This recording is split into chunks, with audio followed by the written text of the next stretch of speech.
All right, well, we are going to, the purpose of my class is to continue in my survey of the entire Bible, and I'm doing it piecemeal, not necessarily in order, but just as the time will allow.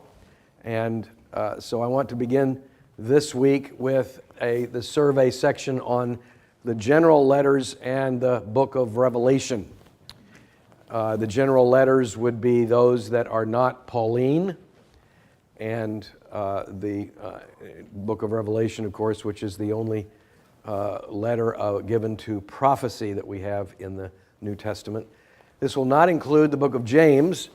I did include that in the previous study when we went through the book of Acts and the history of the church, the ancient church. So we'll be skipping over James, but we'll be spending our time on looking at all of the other letters. I'm going to spend the majority of the time I have on the book of Hebrews and the book of Revelation. I'm going to give 5 weeks to each one, and I'm sure that some might say, well, that's not enough, but that's all the time I've got to give it. So anyway, we want to start with the book of Hebrews, and we call it a book as opposed to a letter because it does not have the earmarks of being a letter, and that is one of the issues or questions about it that comes up from the very beginning. In fact, we might call the book of Hebrews a divine and scriptural enigma because there are so many questions we have about it and its origin and what we can, its background and its history, that it leaves us with nothing but a large question mark. But the resolution to that, of course, is that the human author and the human recipients are not the primary identification for Scripture as Scripture. It is the depth of the message that grips our souls and draws us in to understand it. So even as we go through these things and we realize that its origin is shrouded in mystery, that the message is nonetheless profound and indeed divine. So I call it a divine enigma and not just an enigma. There are 4 basic mysteries to the book of Hebrews that continue to perplex us. First has to do with authorship. The letter itself is anonymous. It does not have the introductory lines of Paul's letters, I, Paul, to the church at. It doesn't have anything like that, or even John's letters that have the references, the personal references that make it very clear who it is that's writing. There is no initial address or greeting or blessing as in the others. It just kind of starts off. It starts off, in fact, with the most profound theological statement about Jesus, and we'll get into that. But so it doesn't start off as a letter, and so right off the bat, when you read it for the first time, you're wondering what kind of message, what kind of communication is this?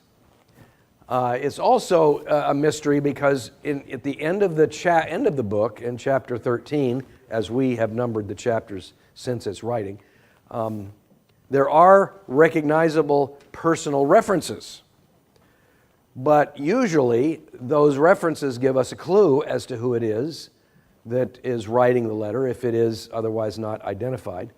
But in this case, though we have not been able to pin even that down. We're not able to use those as enough reference to say, aha, this refers to this person. Let me give you an illustration or example of that. The closing remarks that I'm focusing on in Hebrews is verse 3, 18 and 19, and 20 through 24. The first is, he says, remember those who are in prison, as though in prison with them, and those who are mistreated, since you also are part of the body. There are references throughout to imprisonment and to suffering for the cause of Christ. This is the most personal of those references. And it sounds as though he knows those who are in prison, or he knows about those who are in prison. And so he's exhorting the readers to remember those who are supposedly from among their own number who are in prison, and regard them as yourselves, and don't forget them. Prison in days of Rome was, of course, even much worse than prison today, so it would be a brutal kind of situation. He also goes on in verse 18 to say, pray for us, which suggests a personal connection, a personal bond, a personal relationship. He says, I urge you the more earnestly to do that in order that I may be restored to you the sooner. So the writer apparently comes from them in one way, shape, or form, and there is a personal bond between them. And in verse 22 and following, he says, I appeal to you, brothers, bear with my word of exhortation, for I have written to you briefly. You should know that our brother Timothy, so he expresses a relationship to Timothy, which, is some help, but Timothy was, you remember, a traveling minister. He was originally, part of Paul's teams, but Paul would, the more mature Timothy got, the more he would send him out on various mission efforts, and Timothy himself eventually wound up in Ephesus as the minister. So there's all kinds of ways and associations that go beyond just Paul in this. It could be a number of others that he could be referring to. But he says, Timothy, our brother, has been released. So maybe this is a suggestion, a reference from verse 18 that there are those who have been, verse 3, those who have been in prison could have included Timothy. And he's saying, first, he says, don't forget Timothy. But apparently Timothy by this time has been released. We assume that means from prison. Now, we don't know of a time when Timothy was in prison. So that, some, think that's a suggestion that pushes the writing of Hebrews and the references that are made personal to beyond the history in Acts. You remember that Acts doesn't end with Paul's own execution. He does not wrap things up, as you were. It kind of leaves it open. And so the suggestion here, the possibility here, is that the writer to the Hebrews is referring to something that happened after the history we have in the book of Acts. So we have personal references, and sometimes in other letters those are very helpful to identify those things, but in this case it still leaves us in a bit of a cloud. Arguments for the authorship of Hebrews have gone back and forth for 2,000 years. And sometimes people are very sure this means this and that means that. Let me give you just a little bit of history about the argumentation for authorship. The primary one that comes to people's minds even today is Paul. The easiest thing for us to say is Paul wrote it. Paul wrote all the other letters that we have in the New Testament. Why couldn't he have written this one? And we don't know of anybody else who was prolific to that extent. So the natural kind of inclination is to say, well, Paul probably wrote the book of Hebrews. And there's arguments for that as well as against it. We'll start with the for. Paul was indeed trained in the law. The book of Hebrews does speak significantly about the law, Mosaic law, the ceremonial as well as the civil as well as the moral law. In the book of Hebrews, it is part of the argumentation that exalts Christ in a superior way. That is the theme of the book, is Christ is superior to all. And the writer of Hebrews builds on that argumentation by drawing heavily on the Mosaic law. And of course, we know that Paul was educated in the law. He was a Pharisee of Pharisees, as he says. And so that makes sense. We know that also Paul worked with Timothy. He picked up Timothy on his second journey, and trained him and he began, and Timothy matured in his own faith and his own effort to be a missionary and a minister under Paul, and so that identification seems to fit. Perhaps he was in Italy when it was written. That would put us beyond the history of the book of Acts. Well, I mean, the Acts ends with him in Rome, and so maybe he wrote while he was in Rome, but we don't know. It's just a question. And there are similarities to the book of Romans. We know that Romans is the most mature statement of faith that Paul did write, and its theological grasp of the gospel is concise and very precise. And the book of Hebrews is similar to that. And so one argument said, well, Paul wrote Romans, he probably wrote Hebrews at the same time. And by the time the early church fathers, this would have been in the late 1st century, early middle 2nd century, there was a preponderance of opinion that this was indeed Pauline. So those are the primary reasons why the arguments go in that favor. This is a sample of a papyrus that goes back to 200 AD, so even that is not among the originals, but you remember papyrus is just an organic reed that is pressed out and glued together and written on, was not meant to be permanent. You would write purchase receipts on papyrus, you would write IOUs on papyrus because you wanted it to decay and disappear. You would write other things that are not permanent on papyrus. It was cheap, it was readily available, and that fit the needs of the early church in disseminating the letters of Paul particularly. And so, but as you see, it would be susceptible to decay after a while. And even this, by 200, is probably a copy of a copy, or a copy of a copy of a copy. But we do have it going back that far. This particular piece of papyrus is part of the Chester Beatty library that is in Dublin, Ireland. If you're ever in Dublin, be sure you go to the library, first to see the library. It is spectacular in its architecture. But also go through the Beatty selection and just spend some time looking at what's available. This is part of 11. They have 11 manuscripts from this era or earlier, and the book of Hebrews is a page of the book of Hebrews is part of that collection, and the library has the leaves following the letters of Paul. I just thought you might like to see that.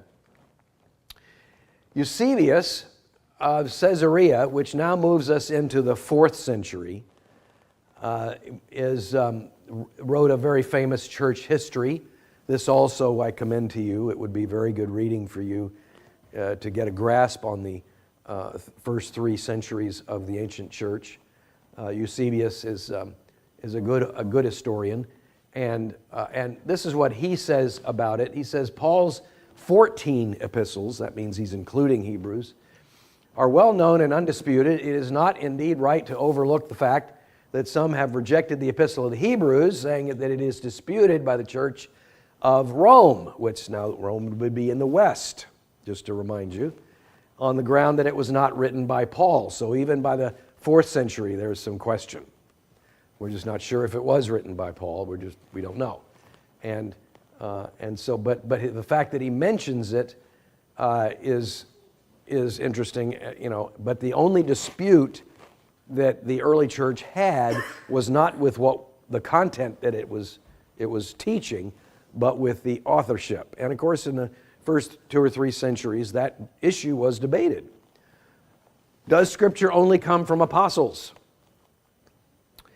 Should it only come from apostles? Is anything else not to be allowed? But that they realize that authorship issue, that human authorship issue, is not to be, they eventually came to the conclusion that human authorship alone is not to be the measure of canonicity.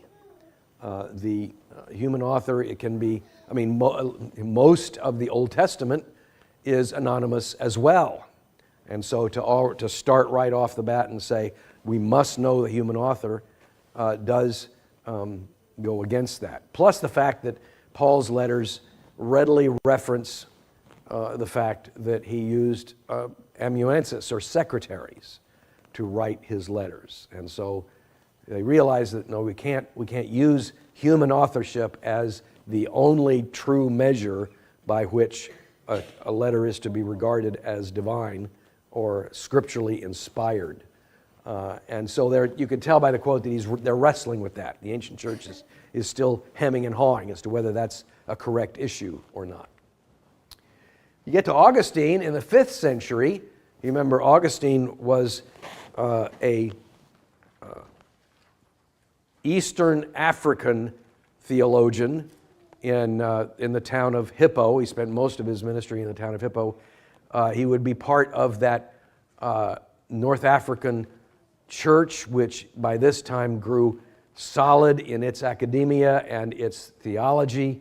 The brilliant minds of the church gathered around Alexandria and in North Africa, and Augustine was one of them, probably the premier of them all. And he writes in the 5th century regarding Hebrews, he says, "Now in regard to the canonical scriptures, we must follow the judgment of the greater number of Catholic churches, see Catholics, lower, not in the sense of Roman Catholic, authority from on high." He's not saying that. He's saying the united Church of Christ. He's saying, what the witness of all of us together is what he's talking about. And among these, of course, the high place must be given to such as has been thought worthy to be the seat of an apostle, in other words, the authorship of apostle, and to receive epistles. Now, the whole canon of Scripture on which we say this judgment is to be exercised is contained in the following books. So he's saying, the authorship, he's wrestling still with that same point, but he's willing to give it to Paul. He's willing to say Hebrews comes from Paul, even though he realizes that not all agree with him. So he says, the following books, 14, meaning plus Hebrews, Apostle Paul, and he lists Hebrews as Pauline. Because Augustine endorsed that, and he didn't have any solid evidence, but he just simply said, it seems to me, it's persuaded me, it's convinced me, so I'm willing to say it's Pauline. That was good enough for everybody in the day. That was pretty good. Have Augustine say it, okay. Augustine said it, that's all we need to know. And Augustine's endorsement of the book of Hebrews as canonical was then accepted and standard in the West. That's Rome, remember? The Western Church is becoming separate from the Eastern Church now. The capital has moved from Rome to Constantinople. All of the growing theologians are in the East. Augustine is now kind of on his own, and so Augustine's emphasis is what everybody in the West started to follow. Then comes the Council of Trent. Now this is 1,000 years later. Pauline authorship of Hebrews in the Catholic Church, and then the Roman Catholic Church was unquestioned. Nobody had any issues about that. Regarding as Pauline was not a problem. And so for a whole millennia, the issue was dead. It was not, nobody bothered to question it. You come to the Council of Trent. Now the Council of Trent was called by the Roman Catholic Church in 1563. You'll notice that's 50 years or so after 1517. What happened in 1517? Martin Luther, the 95 Theses, the start of the Reformation. So the Council of Trent was called as a counter-Reformation. We're going to establish and we're going to plant the flag and we're going to say this is what the church says, and we're going to condemn those who disagree with us. The Roman Catholic Church, first of all, burnt people at the stake for disagreeing with them. They dug up Wycliffe's bones and burned them and throw the ashes in the river. But by 1563, they had really lost that kind of authority, secular authority, because the Reformation grew such popularity. So by 1563, all they could do was say, we condemn them. We can't do anything about it, but we condemn them. And so the Council of Trent went after the Reformation and condemned this and that and the other, a whole host of things, which theoretically still stand. The Council of Trent has never been canceled by the Roman Catholic Church. And so, according to the Council of Trent, Protestants are still anathema. That is still the formal position of the Roman Catholic Church. You are condemned to hell because you are out of the Catholic Church. And but beyond that, the Council of Trent formally did adopt the book of Hebrews as being Pauline. It's been that. Now tradition is speaking louder than anything else. It's, we've held this since Augustine. Why there's no question. Tradition says it's Pauline, so it's Pauline. And that's really as far as their thinking has gone. And so ever since then, the Roman Catholic Church has accepted the book of Hebrews as Pauline. And by 1563, the issues are not only limited to authorship, now the issues are also extended to what the message of the Hebrews actually says. And so as long as it's favorable to the Roman Catholic Church, they're going to endorse it and endorse it highly. If it wasn't so favorable to the church, they wouldn't endorse it so highly. They wouldn't say, well, maybe it wasn't Pauline, but they like it, so they accept it. So that there's the logic of the thinking continued to develop. This was finally affirmed in a formal way outside the church in 1611, when King James wanted to do away with the Geneva Bible because it spoke against him, and he wanted to do away with the Geneva Bible, and he commissioned a new translation, which became known as the King James Bible, and it claims that the book of Hebrews is Pauline. So you have the church claiming it, the Roman Church claiming it's Pauline, and now you have the head of the Episcopal Church in England declaring it Pauline. And of course, the very famous claim of the King James Bible is that it was the authorized version, meaning it was authorized by King James to have it translated. Although that never really came true, it was never truly formally authorized by King James after the fact, that became the standard by which the King James Bible was recognized. Well, it's the authorized version. You shouldn't contest the authorized version. I've heard a lot of that. People think that, well, authorized, that means divinely sanctioned by God. This is the only translation we can use because it's authorized. That was really just, you remember who published this? Barker. It was a commercial venture to say that, and so that's really where that term comes from. So with all of that significant argument for Pauline authorship, what are there any arguments against Pauline authorship that we ought to consider? First is that Paul's characteristic address and greeting are indeed missing. Paul didn't just do this once or twice or three times. He did it every single time in the letters that we have. And we probably only have 40% of the letters that he actually wrote to churches that God has ordained providentially for us to keep and put in the Bible. But in every single one of them, he made that personal connection clear.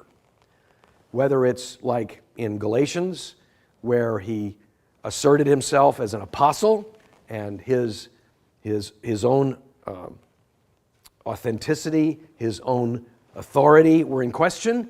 He said, Paul, an apostle of Jesus Christ, to the church in Galatia. or whether by the end of his ministry he was simply writing as a testimony of the truth, such as in Romans when he says, Paul, a bondservant of Jesus Christ. Nonetheless, he made it very clear it was from him. And the letters that he wrote were very specific in terms of not just theology, but ecclesiology. He would write, we remember 1 Corinthians, he would write, you guys are doing this all wrong. You need to straighten up and do it right. And here's how you do it right. And that covered a number of practical things. He talked about the end times with the Thessalonians because they were all wrapped up with the idea, and they said, well, let's quit our jobs and just hang around till Christ comes.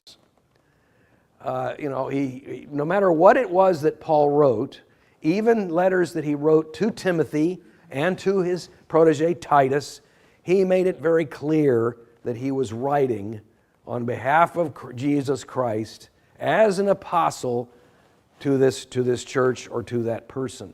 And so all of Paul's letters have that very identity. And for that to be completely absent is very suspicious. It is very concerning as well, because to leave it out would mean that he had some hesitation about that authenticity or that authority.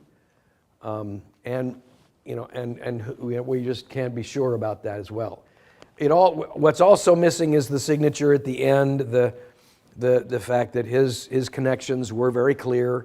We can associate them with the book of Acts or with other letters, with other people.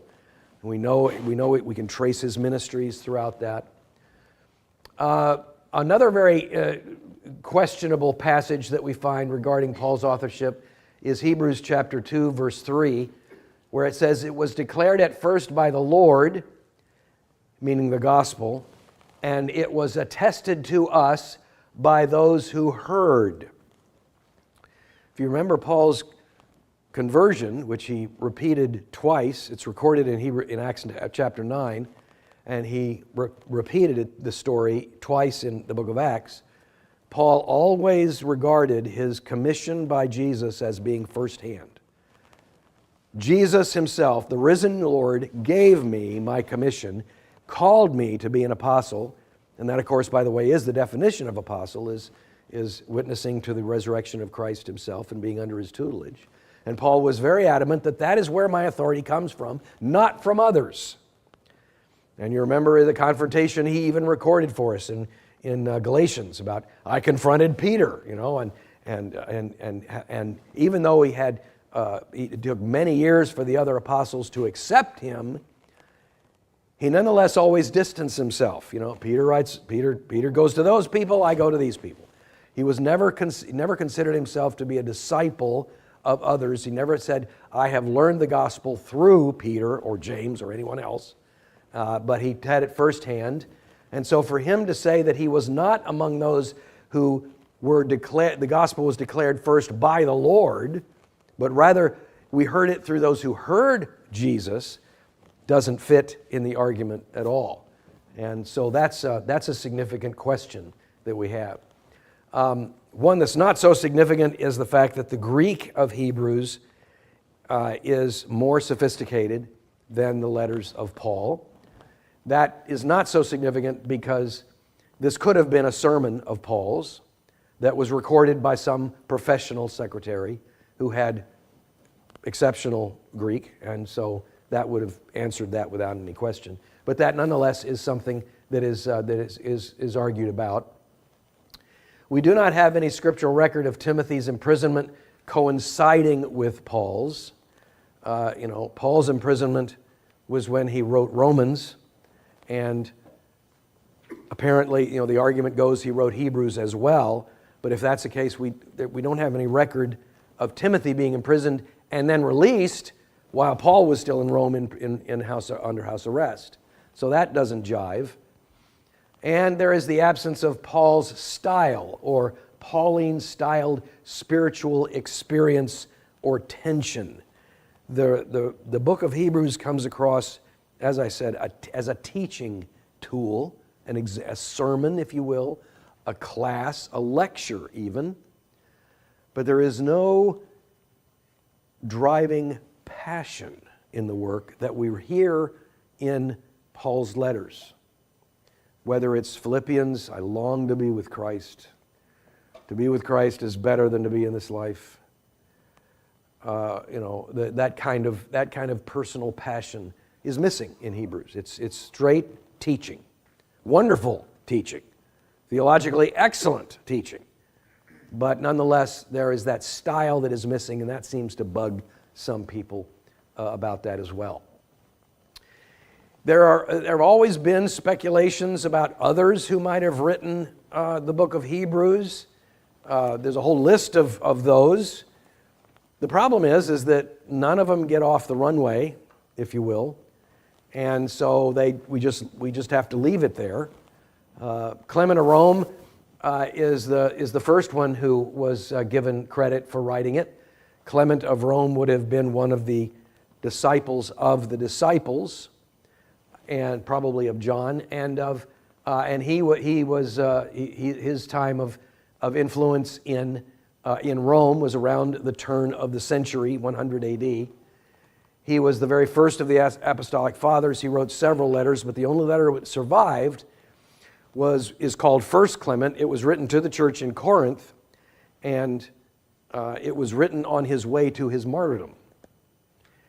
And so some people say, what he wrote in First Clement sounds like Hebrews, so there could be a parallel. But that's as far as the question goes. There's no other evidence for it. Some people think Barnabas wrote it. You remember Barnabas was the first co-missionary with Paul on his first missionary journey. Barnabas,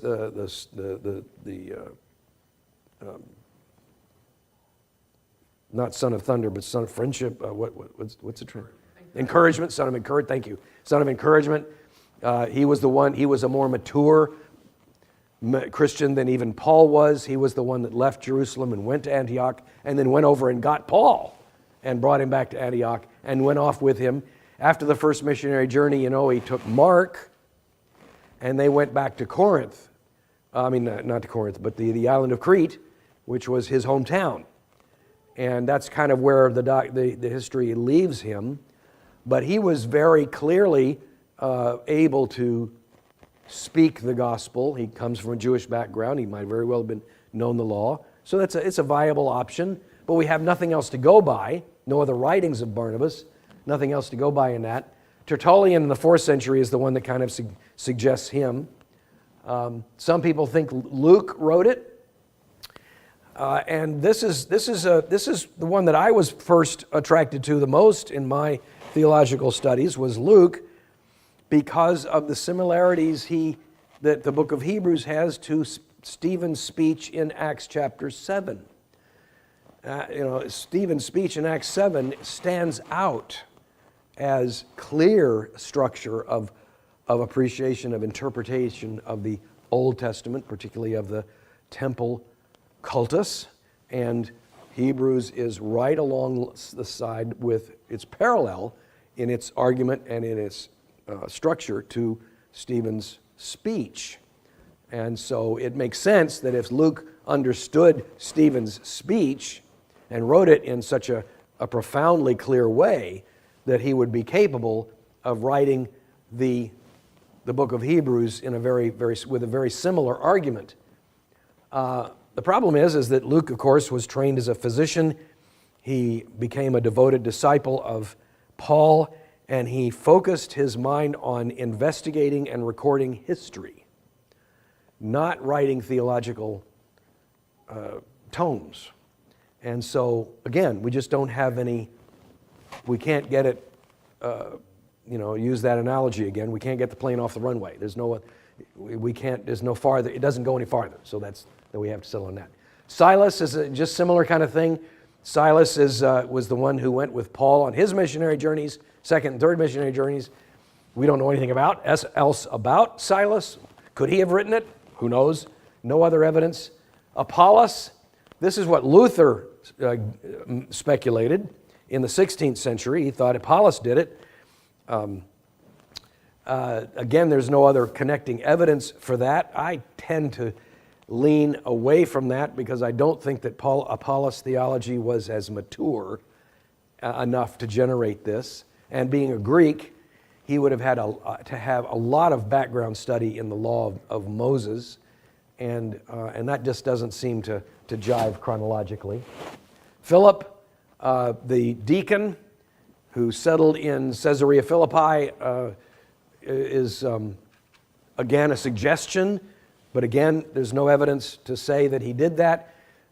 Philip, we know, preached and exercised spiritual healing, but there's no reason to think that he developed into a theological teacher. He probably became the pastor of the church in Philippi, and that consumed him for the rest of his life. Adolf Harnack in the 19th century, that'd be the 1800s, who was steeped, and I say this not prejudicially, but he was steeped in German higher critical thinking. He was one who rejected all Scripture as being divine. There isn't anything divine about the Bible. There's no miracles. Jesus did not rise from the dead.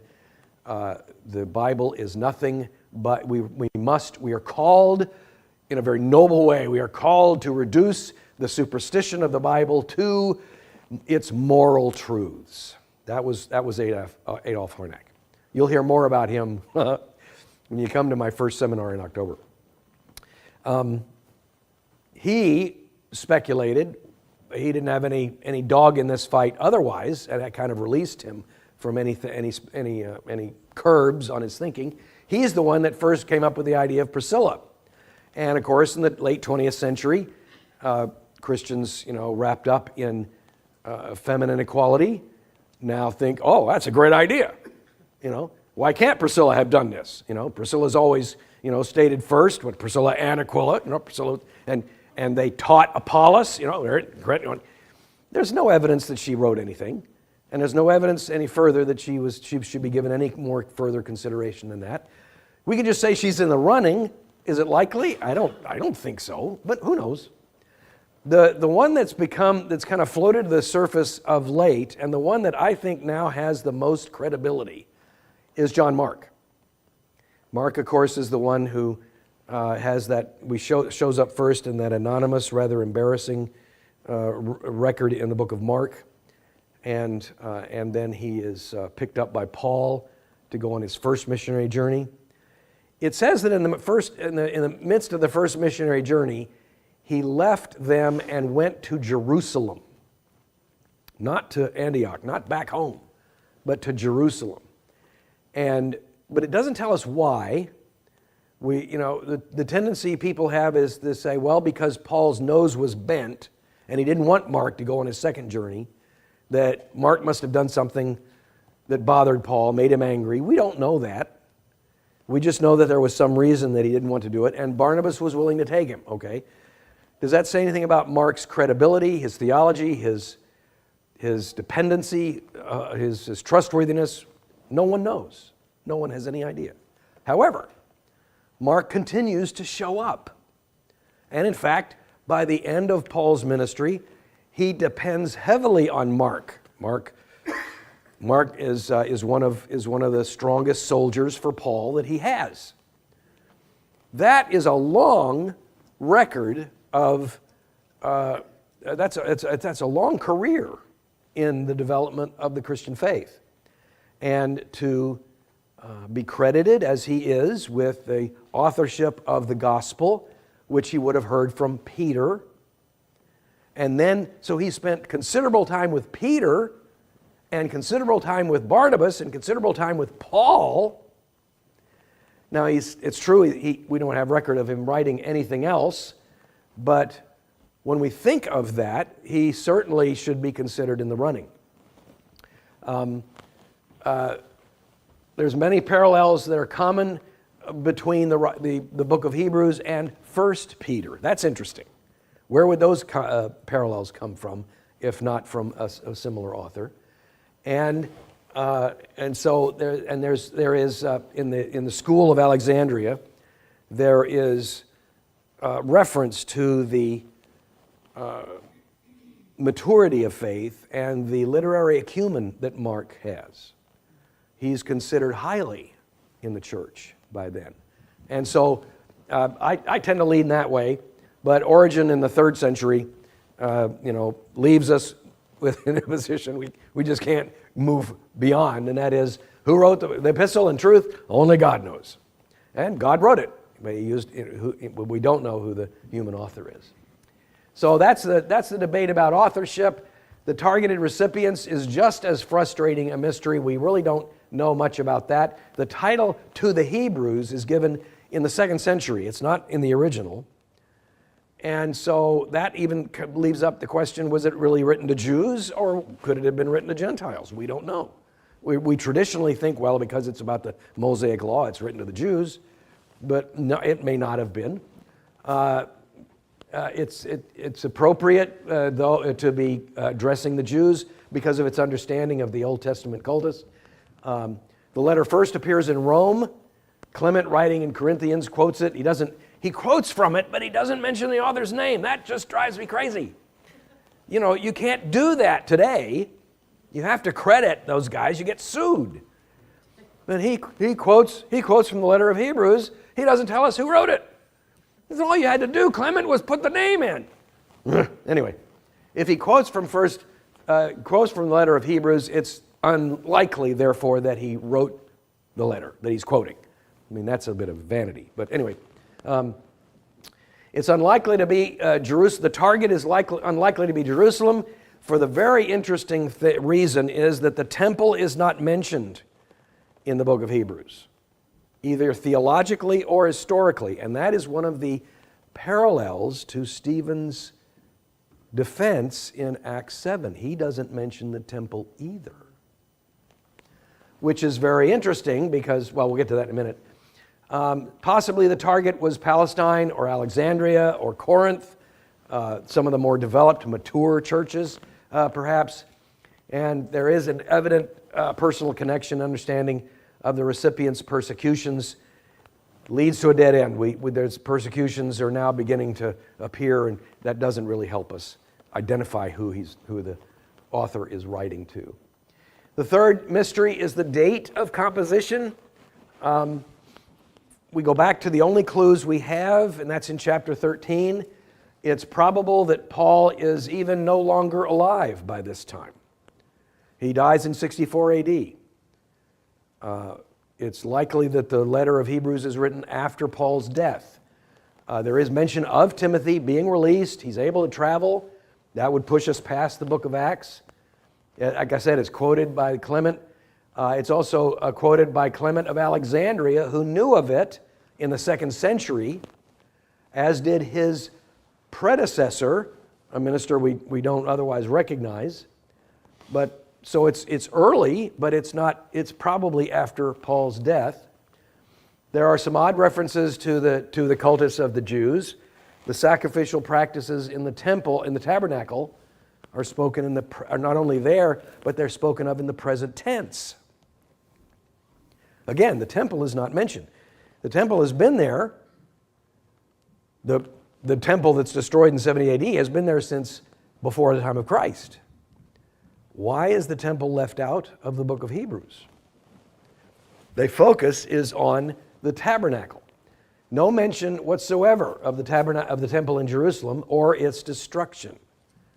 So that's an interesting thing. The Christians do not necessarily register or are taught to register the significance of the destruction of the temple in 70 AD. It was catastrophic. It destroyed the entire city. The Jews were exiled from Jerusalem for centuries after. You could not return to Jerusalem. And of course, the temple itself was burned. So it was a very significant moment. And for the writer to completely leave it out means one of two things. He either wrote it before 70 AD or well after, so that it was no more new news, so to speak. So the best estimate is it was probably written between 62 and 69 AD. Although it could have been written later, it probably was not. The last of these mysteries is the purpose for which the letter was written. As I said, it's not really a letter. Even if you were to say, well, the address of Paul could have been taken off. It does not write, it does not flow like a letter. It flows like a sermon. There is climactic ups and downs. There are twists and turns to the logic. The argument is built one layer after another, and it's also extremely repetitive. The message of Hebrews is repetitive. Christ is superior. Christ is superior. It's all about Christ. It's all about Christ. Everything is about Christ. Christ, Christ, Christ. And he gets it all the way through. It's a very covenantal letter in that sense. It's a very well-developed theological treatise, and there is a very strong warning about false and competing religion. You drift away, there's no way you can come back. That's a controversial sentence. And it regards Christianity as being superior to all else. There is no other name under heaven by which given to men by which we must be saved. It's a very strong letter in that sense, very powerful. And the power of the letter of Hebrews pushes the question to say, is this so mature a letter? Is it so developed theologically that it could not have been written by early Christians? This comes from, digging in theological a bit. And so that's one of the arguments for pushing it beyond the first century, maybe even the second century. But by then, you've got Clement, who just writes off the cuff in 100 AD. He quotes from it off the cuff, doesn't mention who wrote it. It's accepted. So it's not easy to say, well, we can push it off. It's developed, of course, because it's divinely inspired. This is God telling us. When I teach, in depth through the book of Hebrews, I like to say it is God's introduction to the Old Testament for New Testament believers. You want to read the Old Testament? I'm going to read the Old Testament this year. Read the book of Hebrews first, and then go back and read the Old Testament, because then you'll understand it. And that's it. Ta-da! Any questions? Comments? Did I go too fast? Lots there. On your first chart, Prolegomena. Prolegomena. What is that? That's a term that I learned in seminary. It just means introduction. Introduction. It's just a fancy schmancy way of saying introduction. First things to get out of the way before you get into it. That's what it means. So I use it to show off. He caught me. So we can cross out anything that you said, thinking who wrote it that you think is right. So we can cross all that out. What? If you're making up names. Yeah, rule one, don't listen to me, Irene.